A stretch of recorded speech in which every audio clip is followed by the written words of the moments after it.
लोगों को भी इस बरकत में शामिल किया जाए, ताकि हम सब मिलकर खुदा की वर्शिप कर सकें और खुदा के कलाम को और खुदा की ज़ात को और ज़्यादा गहरे तौर पर एक्सपीरियंस कर सके।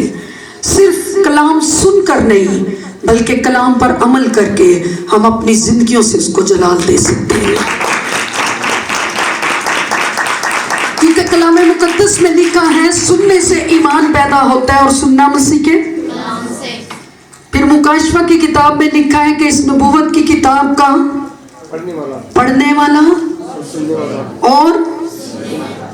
और इस पर क्या है, अमल करने वाला क्या है, मुबारक खाली तब है जब हम इसके लिखे हुए पर अमल करें। सुनाना अच्छी बात है, सुन लेना भी अच्छी बात है, लेकिन अगर हम सुनकर अमल नहीं करते और हम सुनाकर भी इस पर अमल नहीं करते तो फिर हमारी जिंदगियों में मुबारक खाली। लेकिन जिस टाइम हम इसको सुनकर अपनी जिंदगियों के अंदर खुदा के कलाम को पहला दर्जा देते हैं, खुदा के वादे हमारे साथ काम करना शुरू कर देते हैं, क्योंकि उसके सारे वादे हाँ के साथ हैं। और खुदा हमारी जिंदगी और खानदानों के अंदर हर एक चीज को बदल के रख देता है।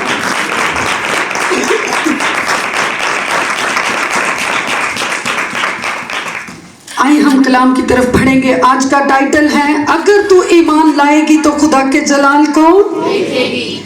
जरा मेरे पीछे बोलो, अगर तू ईमान लाएगी तो खुदा के जलाल को देखेगी। खुदा के जलाल को देखेगी। किसके वसीला से है? ईमान के वसीला से खुदा के जलाल तक रसाई होती है। आमीन। और यहाँ पर हम देखते हैं एक वाक्य है यूहन्ना की अंजील, उसका 11वां बाप, उसकी 40वीं आयत के अंदर लिखा हुआ है, ये 2 बहनें थी और एक इनका अकलौता भाई था इनका। ते अक्सर घर दे विच मुंडा इकलौता है तो उहदे नाल लाड भी की हुंदा है, ते भैणां नाल ते कुछ लग जिहा लाड हुंदा ना, है ना। उन्हां दे अंदर अपने भरा दी एक लग जी फीलिंग हुंदी है, लग जे जज्बात हुंदे ने, लग जे एहसासात हुंदे ने। उन्हां कोल सारे रिश्ते भी होण, मगर उन्हां दा दिल अपने भरा दे विच। मैं बहुत सारी लेडीज को मिलती हूँ, जब वो उनके अगर तो बहन भाइयों में लड़ाई झगड़ा हो तो फिर तो सिचुएशन और होती है, मगर जिन बहन भाइयों के दरमियान में मोहब्बत हो, जिन्होंने अपना वक्त बड़ी मोहब्बत में और बड़े गहरे रिलेशन में गुजारा हो, उनकी मोहब्बत को बयान करना थोड़ा मुश्किल हो जाएगा, क्योंकि उनके जज्बात और एहसास, उनकी फीलिंग्स ऐसी होती हैं कि उनको दुनिया के अंदर सबसे बढ़कर लगता है कि जो कुछ मेरा भाई मेरे लिए दुनिया का और कोई शख्स नहीं है। और यहाँ पर एक वाक्य जो दर्ज है, जो मार्था नाम है जिस औरत का, उसके साथ खुदा हम कलाम हो रहा है और वो यीशु से गिला कर रही है।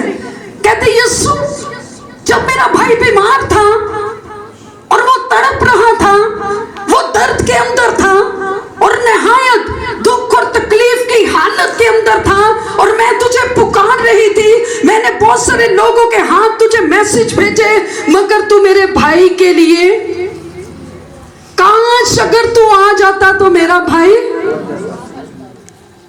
ये उस बहन के जज्बात थे अपने भाई के लिए, और वो जीसस के साथ क्या कर रही है, गिले शिकवे कर रही है। वो कहती है अगर तू आ जाता तो मेरा भाई। और यीशु का जवाब क्या है? यीशु यहाँ पर उसको कह रहे हैं, यीशु ने उससे कहा, क्या मैंने तुझसे कहा ना था कि अगर तू क्या रखेगी? इत्थे लफ्ज अगर आया है, और जिथे अगर आ जाए उथे शर्त आ जाती है। हाँ, ये शरायत है। वो कहता है अगर तू ईमान रखेगी, गो कि तूने पहले नहीं रखा, मगर अभी तेरा भाई मर चुका है, अगर तू अभी भी ईमान रखेगी, मेरी शर्त है, अगर तू ईमान रखेगी तो तू मेरे जलाल को देखेगी।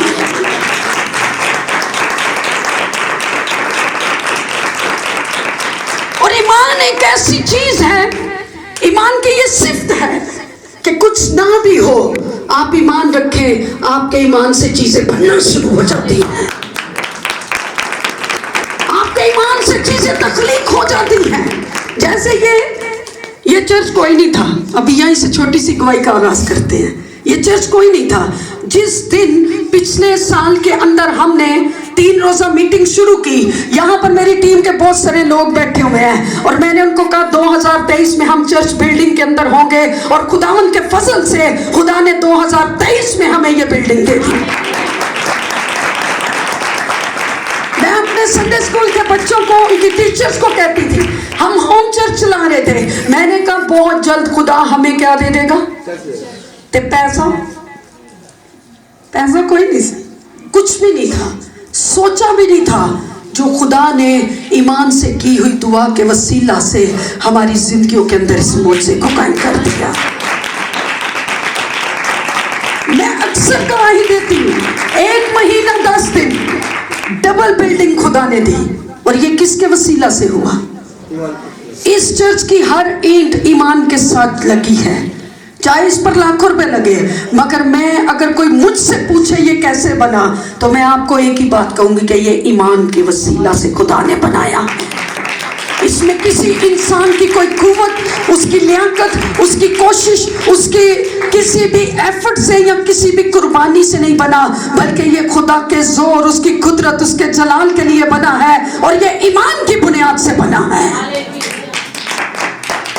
यहां पर वो कह रहे हैं, मार्था अगर तू ईमान रखेगी तो खुदा के जलाल को क्या करेगी?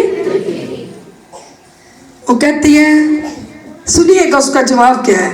वो कहती है, हाँ मैं जानती हूं कि तू कर सकता है, लेकिन आगे जवाब सुनिएगा। वो कहती है हाँ मेरे साथ।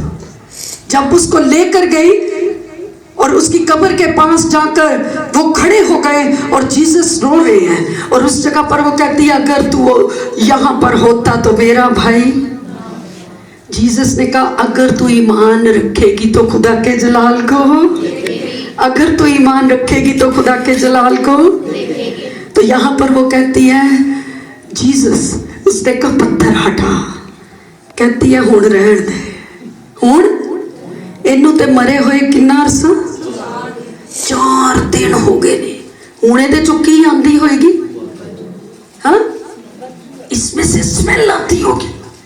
वही बहन जो अपने भाई के लिए तड़प रही है, अपने भाई के लिए एक मोहब्बत का उसके अंदर एक खुशबू है कि मेरा भाई था, वो मर चुका है, मगर अब वो ही उस खुशबू को एक साइड पर करते हुए, सारे जज्बात को एक तरफ करते हुए कहती है, अब तो ये मर गया हुआ है, इसको छोड़ दे, क्योंकि इसके अंदर से क्या आती होगी? सुनिएगा, आपके कैरेक्टर की वजह से, आपकी जिंदगी की वजह से, अगर आपके अंदर गुनाह आ चुका है, अगर आप बदकार हो चुके हैं, अगर आप जिनाकार हो चुके हैं, अगर आप शराबी हो चुके हैं, अगर आपने अपनी जिंदगी को गुनाहों के अंदर रखा हुआ है, आपके रिश्ते नाते आपको छोड़ देंगे। आपके कामों की वजह से वो अपनी इंसल्ट को बर्दाश्त नहीं करेंगे, आपके कामों से उनको घिन आ सकती है, वो आपके पास जाने से, आपका नाम लेने से शर्मा सकते हैं, आपसे दूर भाग सकते हैं, मगर याद रखिएगा, यीशु मसीह आपसे मोहब्बत करता है, वो आपको किसी भी हालत में छोड़ता नहीं है। यहाँ पर वो कह रही है, इसमें से बदबू आती होगी तो इसको रहने दे, और वहां पर वो कह रहा है, तू पत्थर को हटा और तू मेरे जलाल को देखेगी। इसके अंदर से तुझे बदबू आ रही है, मगर मैं अपने लहू से इसकी बदबू को जिंदगी में बदल दूंगा, मैं इसकी मौत की हालत को जिंदगी में बदल दूंगा, क्योंकि मैं आया ही दुखी लोगों के लिए हूँ, मैं आया ही मरे हुए लोगों के लिए हूँ। तुझे इससे बदबू आ रही है, मगर मैं इसके अंदर अपनी मोहब्बत की खुशबू भर दूंगा। वो कहती बदबू आ रही है, हाँ स्मेल, इसको रहने दे। वो कहता है, तू अपने दरमियान से बेईमानी के पत्थर को हटा और तू मेरे जलाल को देखेगी। हालेलुया। ये जेड़ा हुरे दा पत्थर है ना, कोई भी शिफा लेने वास्ते, छोटी शिफा, वड्डी शिफा, वड्डा मौजा, वड्डा जलाल। हालेलुया। भाई आप कहीं भी ना जाए, आप जहां पर भी बैठकर ईमान से यीशु को बुलाएंगे, वो आपकी मौत को जिंदगी में बदल देगा, वो आपकी बीमारी को शिफा में बदल देगा, वो आपकी कमजोरी को मोर्चे में बदल देगा। यहां पर उसी की सगी बहन कह रही है, इसमें से क्या आ रही है? कहती स्मेल ले, छोड़ दे। वो कहता है तू पत्थर को हटा। और जैसे ही उन लोगों ने पत्थर को हटाया, वो कहती इसको मरे हुए कितने दिन हो गए? कितने दिन? भाई नहीं जानती जो कायनात का खालिक और मालिक है, जब इसने पूरी कायनात को बनाया तो 4 के अदद को निशानात का अदद कहा जाता है, और वो अपनी कुदरत के वसीला से अजीब निशानात को जाहिर कर रहा है जो जमीन पर आज तक नहीं हुआ। कोई मुर्दा जिंदा नहीं हुआ। यहूदी अकीदे के मुताबिक वो समझते थे कि 3 दिन इंसान की रूह जमीन पर फिरती रहती है, और यीशु ने 3 के दिन को भी गुजरने दिया। यीशु चौथे दिन आया है, और वो कहता है चौथा दिन निशानात का दिन है। पैदाइश की किताब के अंदर अगर आप देखें तो वहां पर लिखा है कि चौथे दिन खुदा ने नयरे असगर और नयरे अकबर को बनाया, और उसने उनको दिनों, हफ्तों, महीनों और निशानात के ऊपर उसने मुकर्रर किया था कि लोग जाने के मैं ही कुदरत और इख्तियार वाला हूं। और उसने उस दिन को निशानात के लिए बनाया। और यहाँ पर यहूदी अकीदे के मुताबिक एक इंसान जब मरता था तो वो समझते थे कि 3 दिन इनकी रूह कहां पर फिरती है। कई हले भी कहते ने ना रहो दी रूह जान रही है, की कर रही है? पिछो रोवो ना, ओदी रूह फिर किते वापस ना आ जाए। हैं इत्थे वो कहंदी है ओनू 4 दिन हो गए ने। की होया? कबर दे विच उतरिया होया। उन्हें क्या 4 दा दद भी मैं ही बनाना लवा, और मैं आज बड़ा निशान विखावांगा कि जमीन पे आज तक जो कुछ नहीं हुआ, अगर कोई मरता है तो वो कब्र के अंदर ही रहता है। आज मैं इस अपनी कुदरत को, अगर तू ईमान रखेगी तो मैं जमीन पर जाहिर करूंगा। और जैसे ही उसने कहा पत्थर हटा, और उसने कहा ऐ लाजर कब्र से बाहर निकला, उसी टाइम लाजर उठा और वो बाहर निकल आया, और खुदा ने उसको जिंदा कर दिया। ऐ लाजर निकला, निकल आए। आपकी सिचुएशन कुछ भी है, वो कहता है अगर तू ईमान रखेगी तो खुदा के जलाल को।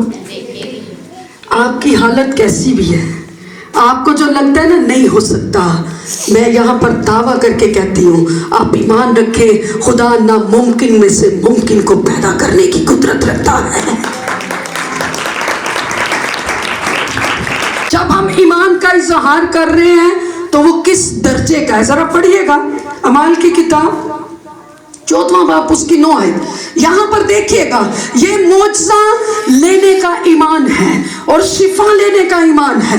अगर आपके अंदर शिफा पाने के लायक ईमान होगा तो खुदा आपकी जिंदगी में काम करेगा। उतो भावे के अंदर साडा ईमान है, खुदा करेगा, क्योंकि वो कहता है अगर तू ईमान रखेगी तो खुदा के जलाल को। कितनी बड़ी बात है कि अगर हमारा ईमान है तो हम जलाल में दाखिल हो सकते हैं। आमीन। यहाँ पर जी पढ़िएगा, शिफा पाने के लायक ईमान खुदा देखता है। खुदा हमारे दिल की हालत को देखता है कि हमारा ईमान इतना है या इतना बड़ा है। ईमान अनदेखी चीजों का भी सबूत है। अगर हम ऐसा ईमान, प्योर ईमान रखते हैं, तवक्कुल कर लेते हैं, यकीन रख लेते हैं कि मेरा खुदा ये मेरे लिए करेगा, तो ईमान लाने वालों के दरमियान मौज से होते हैं। यीशु ने जिसको भी शिफा दी उसने कहा जा तेरे ईमान ने तुझे, उन्हें तो नहीं क्या जा फलाने की दवा ने तेनू है। याद रखिएगा, आपका ईमान और दुआ करने वाले का ईमान जब एक हो जाता है तो शिफा तब जारी होती है। दुआ करना जो, सुनिएगा मैं आपको गलत तालीम नहीं सही जगह पर लाने लगी हूं। आप अगर दुआ करने वाले हैं तो दुआ का क्या मतलब है? खुदा से बातचीत करना। तो ईमान का क्या मतलब है? ईमान दे के सिफते दसो कुछ इन्ने ईमानदार लोग बैठे जो हैं। ईमान का की मतलब है हैं जी? अंकल जी दस्यो जरा ईमान का की मतलब। अनदेखी चीजों पर यकीन करना। देखो की करना, अनदेखी चीजों का यकीन करना, यकीन करना, तवक्कल रखना। जो मैं पहले बोल रही हूँ तुसी किते होर पहुंचे जे। ईमान का की मतलब है अनदेखी चीजों पर यकीन करना। सिर्फ यह बोल दो यकीन करना। ईमान का की मतलब है की करना। भैया नहीं है ना गिलास, तुसी कहो है, भावे तानू कोई पागल ही कहे, भावे कोई दीवाना कहे, मगर अपने ईमान दे विच इन्ने मजबूत हो जो आखो इथे गिलास है, खुदा ओनू वजूद दे देगा। ये ईमान की सिफत है कि जब हम खुदा पर ईमान रखते हैं, यकीन रखते हैं, तवक्कल रखते हैं और अपने ईमान में मजबूत रहते हैं, कोई कहने नहीं है तुसी कहो है, तुसी की कहना तुसी बोलो है। अगर डॉक्टर कह रहे हैं आपकी बीमारी लास्ट स्टेज पर चली गई है, अब आपको शिफा मिलना क्या हो गया, हुण ओह कहंदा दुआ करो, ते दुआ भी टुटे दिल नाल कर रहे हैं। तो कई कहते ने मेरा ईमान है बच जाएगा, वो बेचारा ओदा तीसरा भी हो जाता है। सुनियो वजह क्या है, हम मुंह से बातें करते हैं, जिस दिन हम यकीन रखना शुरू कर देंगे खुदा मुर्दों को भी जिंदा करना शुरू कर देगा। मैं बाइबल कॉलेज के अंदर थी, हमारी क्लास हो रही, उस जगह पर जो प्रोफेसर थे हमारे, उन्होंने बताया एक शख्स के वसीला से खुदा ने 500 मुर्दों को जिंदा किया। कितने मुर्दों को? 500। पूरी दुनिया के अंदर वो मुख्तलिफ जगह पर जाकर खिदमत कर रहे थे, और वो पाकिस्तान के अंदर भी एक बार आए कुछ साल पहले, और हमारे जो टीचर थे उन्होंने बताया कि उस शख्स की ये कहानी जरा सुनिएगा। उस शख्स की ये ईमान था, वो कहता था कि खुदा मेरे वसीला से मुर्दों को जिंदा। वो कहते हैं जहां पर भी डेथ होती, उनके मोहल्ले में होती, वो चले जाते दुआ करने के लिए, दुआ करने जाते और वो मुर्दा जिंदा ही ना होता। कितने मुर्दे जिंदा हुए उसके वसीला से, मगर उसने दुआ पता है कितने मुर्दों के लिए की? 5000 मुर्दों के लिए उसने दुआ की। जहां पर भी डेथ होती वो शख्स पहुंच जाता अपनी टीम को लेकर कि हम जाएंगे और मौजज़ा होगा।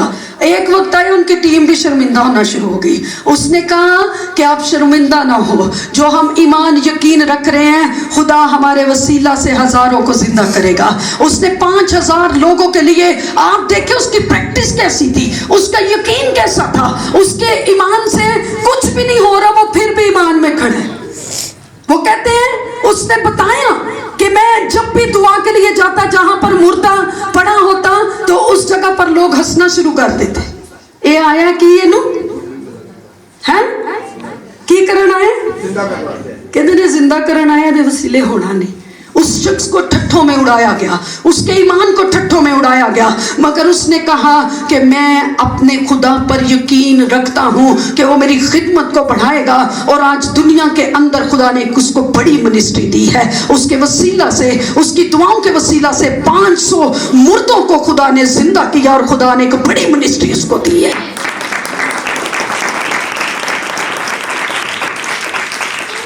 मायूस नहीं होना ईमान में, यकीन रखने के खुदा ये भाई बड़ी बात है। 5000 लोगों के पास ट्रैवल करके जाना, सफर करके जाना और बार बार जाना और ये कहना मेरा यीशु, और हर बार मायूसी का सामना करने के बावजूद भी एक ईमान की कुव्वत ऐसी उसके अंदर मजबूत हुई, उसने अपने ईमान को इस लायक कर दिया। और जहां जहां उसकी जिंदगी में कमजोरियां थी वो ईमान में बढ़ता गया, वो यकीन में बढ़ता गया, वो खुदा की हजूरी में बढ़ता गया, वो खुदा की मामूरी में बढ़ता गया। उसने खुदा की जात पर ये ईमान रखा कि मेरा खुदा मुर्दों को जिंदा करने की कुदरत और इख्तियार रखता है, और खुदा ने उसकी दुआओं का जवाब उसको दिया और दुनिया के अंदर हजारों लोगों को उसने जिंदा किया। हालेलुया। लेकिन ईमान नु लायक बनाना पैदा। बीमारों पर हाथ रखेंगे, ये अगला दर्जा आ जाता है ईमानदार का। पहले तो उन्हें अपनी शिफा ले, अपनी निजात ले, फिर जो लै ली तो हुण दूजियां लई उन्हें की कर दिता काम। ਅਸੀਂ ਕਹਿੰਦੇ ਅਸੀਂ ਤੋਬਾ ਕਰ ਲਈ, ਹੁਣ ਸਾਡੀ ਤੋਬਾ ਸਾਡੇ ਤੱਕ ਹੀ ਹੈ। ਇਹ ਹੁਣ ਦੂਜਿਆਂ ਦਾ ਕੰਮ ਹੈ, ਉਹ ਕਰਨ ਦੇ ਨੇ ਜਿਹੜੇ ਖਾਦਮ, ਉਹਨਾਂ ਦਾ ਕੰਮ है भाई। हर जो शख्स यीशु मसीह को कबूल कर चुका है उस पर यह फर्ज है कि वो जाकर दुनिया के अंदर अंजील की बुशारत दे। वो यीशु के नाम से मौजज़ात को करे, घुम्मण घेरी नहीं करनी। असी ईमान च मजबूत हाँ, असी निजात पा ली है, हुण असी अपनी महफूज रखिए। नो, यहाँ पर लिखा है जो कोई उसके वसीला से मैं उसके अंदर से जिंदगी के पानी की नदियों को जारी कर दूंगा। आमीन। फिर वो कहता है वो शख्स जब मेरे नाम से गुजर रहा होगा। आज मैं यहाँ पर मस्बा पर अपने भाई के साथ खड़ी थी, तो मैं भाई को बता रही थी, खुदा ने उनको ब्लेस किया, उनकी बहू को। तो मैं वो ईमान की बात कर रहे थे, तो मैं उनको बता रही थी, मैंने कहा एक वक्त था, आज से 7 साल पहले 9 नंबर गली के अंदर एक लेडी थी और वो बच्ची जवान थी, और अचानक उसको कोई प्रॉब्लम हुई, वो उसी गली के अंदर बैठ गई और बहुत सारा हजूम उसके चौगिर्द था। सुनिएगा, बहुत बड़ी गवाही ईमान की। और वो लड़की उस जगह पर बैठी हुई है, कोई कह रहा है रिक्शा लेके आओ, इसको होली फैमिली लेकर जाए। और हम रास्ते में से गुजर रहे थे, उस टाइम मेरे साथ बाजी गोगी थी, आज वो इस दुनिया में नहीं है, तो वो मेरे साथ खिदमत कर रही थी। हम लोग वहाँ से गुजर रहे और बहुत सारे क्रिश्चियन और मुख्तलिफ मज़ाहिब के लोग उस जगह पर खड़े थे, क्योंकि वो लड़की तड़प रही थी उस जगह पर। और वो जब उस जगह पर दर्द के साथ तड़प रही, तो मैं गुजर रही, बहुत सारी लेडीज़ भी थी। मैंने कहा यहाँ पर क्या हुआ है? वो कहते हैं इसको प्रॉब्लम हुआ है, ये कराची से आए हैं और अभी इस जगह पर आए हैं और एकदम से इसकी हालत ख़राब हो गई। मैंने कहा हटे ज़रा, वो हटे। मैंने कहा यीशु के नाम में मैं हुक्म देती हूँ, उठ चल फिर। मैंने उस लड़की का हाथ पकड़ा और वो तंदुरुस्त हो गई। और वो 5 थी, वो मेरे साथ लिपट गई, रोना शुरू हो गई। कहती है इतने साल हो गए मेरी शादी को, खुदा ने मुझे बरकत नहीं दी। मैंने कहा मैं आपको बरकत देती हूँ और आपको खुदा बरकत दे। उसने टेलीफोन नंबर लिया, खुदा ने उसको ब्लेस कर दिया। खुदा ने उसको ट्विंस बेबी दिए। सुनिएगा, ट्विंस बेबी दिए और एक बच्चे की डेथ हो गई। जो बच्चा उसके पास था उसके लिए शुक्रगुजार तो वो थी, मगर जो मर गया उसके लिए वो बहुत गमज़दा थी, क्योंकि एक बेटा था और एक बेटी थी। जो बेटी थी वो बच गई, बेटा उसका मर गया। वो बड़ी अफसुर्दा, उसने कॉल की, कहती सारा बाजी। मैं कहा हाँ जी। कहती मेरे बेटे की डेथ होगी। मैंने कहा आप बोलो खुदावंद ने दिया, खुदावंद ने लिया, उसका नाम मुबारक। कहती मेरे लिए कहना बड़ा मुश्किल है, क्योंकि मेरे ट्विंस बेबी थे। मैंने कहा तू 2 की बात करती है, खुदा तुझे 3 भी देने की कुदरत और इख्तियार रखता है। ये ईमान की बात कर रही हूँ। सुनिएगा क्या हुआ। मैंने सिर्फ ये बात कही और मैंने कहा खुदा तुझे ब्लेस करे, और खुदा ने तुझे ब्लेस कर दिया। क्या हुआ, 1 साल के बाद उनकी फिर कॉल आई। उन्होंने मुझे होली फैमिली में बुलाया और खुदा ने उसको एक वक्त में 3 बेबीज दिए, 2 बेटे और 1 बेटी। हालेलुया।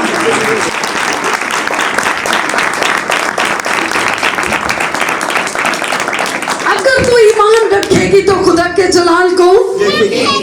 मैं ये नहीं कह रही कि जो अब 5 है मैं उनको कह रही हूँ हाँ ले लो, तुसी लालच नहीं दे रही। ये सब कुछ हमारे लिए है, क्योंकि खुदा ने जब बाग आदम को बनाया तो उसने सब कुछ बनाया, मगर बाद में आदम को बनाया ताकि वो उसको एंजॉय करे। इसी तरह से वो कहता है पहले तुम मेरी रास्तबाजी की तलाश करो तो दुनिया की सब चीजें तुम्हारे लिए हैं। यकीन जाने आप यीशु के पीछे चलना शुरू कर दे, पैसा आपके पीछे आना शुरू कर देगा, आपके पीछे आना शुरू कर देगा। मैं आखिरी बात करके यहाँ पर गवाही को क्लोज करूंगी, कलाम को भी। मैं आपको रियल चीजें बता रही हूँ, ये मेरी जिंदगी का एक्सपीरियंस है। आपका कितने लोगों के साथ ताल्लुक है, छोड़ दे सबको। मुझे इस चर्च के लिए मैंने पेमेंट देनी थी 5 लाख रुपया। मैं आज भाई को बता रही थी, पेमेंट रुक गई, मेरे पास पैसे सब कुछ खत्म हो गया। मैंने नहीं किसी को कहा मेरी हेल्प करे। मैंने चर्च में भी ऐलान नहीं किया आज तक। 3 रोज़ा मीटिंग थी, हमने उसमें दुआ में ठहर गए। और याद रखिएगा, यकीन एक ऐसी चीज़ है ईमान कि जब आप यकीन करते हैं खुदा आपके लिए पहले से चीज़ों को रख देता है। आमीन। क्या हुआ, हमने रात 12 बजे तक यहाँ पर मस्बा पर रहे। सुबह उठते ही जब मैंने अपना फ़ोन पकड़ा पहला मैसेज जो 5 लाख रुपया था उसके अंदर था।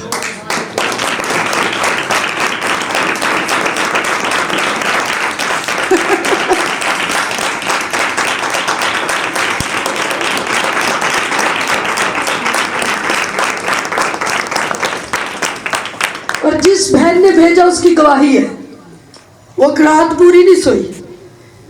खुदा ने कहा भेज दे इस अकाउंट में। वो बेचारी कंफर्म कर रही भेजा ना भेजा। वो कहती खुदा के रूह ने पूरी रात मुझे सोने नहीं दिया। उसने कहा मेरी बंदी को ज़रूरत है और वो मांगेगी नहीं किसी से, क्योंकि उसने मुझसे मांगा है और मैं तुझे ज़मीन पर ये बरकत दे चुका हूँ, तो इस पैसे को उसकी तरफ भेज दे।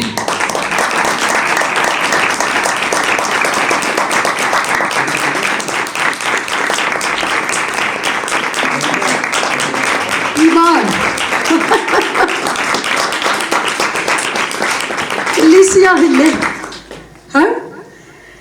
कईयां ते पूरी पूरी कमेटी वो पाते ने किसी और मकसद लिए। खुदा कहना चलो भाई, हाँ वो कहता है बब्बर का बच्चा भूखा रहे तो रहे, मेरे तालिब कभी किसी चीज के मोहताज ना होंगे। आमीन। सानू की लोड़ है जाके विजिट करन दी, हाँ रब कले ना तो फिर मजा आता है। हालेलुया। यहाँ पर हम संडे सर्विस कर रहे होते हैं, बाहर लोग दूसरे चर्चिज में से आके खड़े होते हैं। वो कईयों को मैंने कहा भाई अपने चर्च में दिया करे, ताड़े खादमा नूं पता चल गया क्यों मेरे पीछे पवाना है। वो कहते ने असी चर्च बैठे सा, खुदा ने मैनू विखाया है, जा जाके 10,000 रुपया भैन सारा नूं दे आ। ईमान में बता रही हूँ।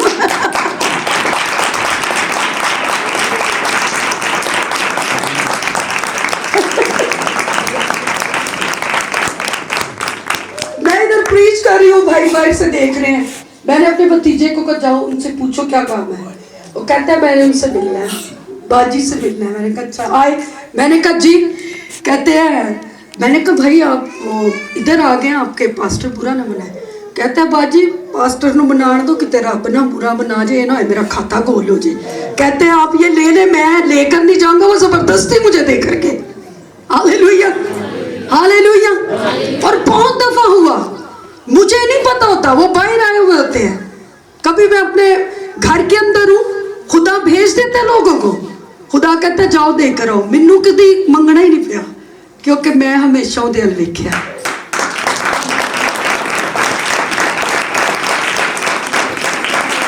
बहुत सारी जगहों पर डिस्कस होती है कि इतनी जल्दी से तरक्की कैसे कर रहे हैं। एक इंच तरक्की हुई जा रही, चर्च भी बन गया, अगले कुछ और प्रोजेक्ट, ऐसा धमाका होना लेना। खुदा ऐसा कुछ करने वाला है कि हम मल्टीप्लाई में जाने वाले हैं। ये हमारा यकीन है, हम कुछ बड़े प्रोजेक्ट्स करने वाले हैं। ये आपको जो नजर आ रहा है ये तो बन गया, ये साडा यकीन है, हुण हो गया है। हालेलुया। इसकी फिनिशिंग भी होगी। आज ईमान से बोल रहे हैं कि सब कुछ हो गया है और खुदा ने कर दिया है। हम इससे आगे जाने वाले हैं, हम ईमान के अगले दर्जों में जाने वाले हैं और हम अनदेखी चीजों को वजूद में आता हुआ देखने वाले हैं।